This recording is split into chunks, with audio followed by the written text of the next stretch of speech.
जय जगन्नाथ सामान देखु सकाळु सकाळु मोर नास्ता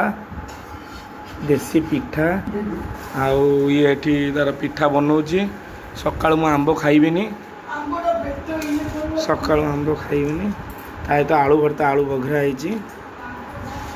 मैंने सकाळु सकाळु नास्ता खाइबा दरकार एटा गुजरात रे हम बहुत गुजरात स्टाइल खाद्य खाऊ पानी आसीगला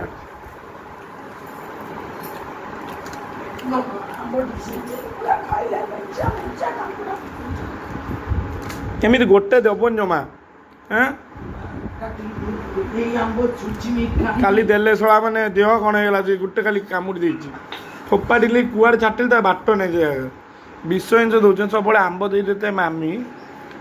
काटते भी नहीं मैंने कुछ भी समझते नहीं कुछ हो जाएगा किसका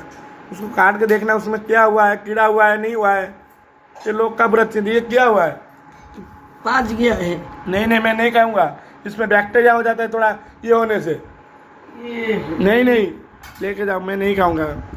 आज जो सोचना है सोचिए मैं नहीं खाऊंगा हमारे सकाल काटला पर जना पड़ेगा ना फल पड़ा भर कौन होती आम दे देते लोक मान चिंता नहीं ताबदी कौन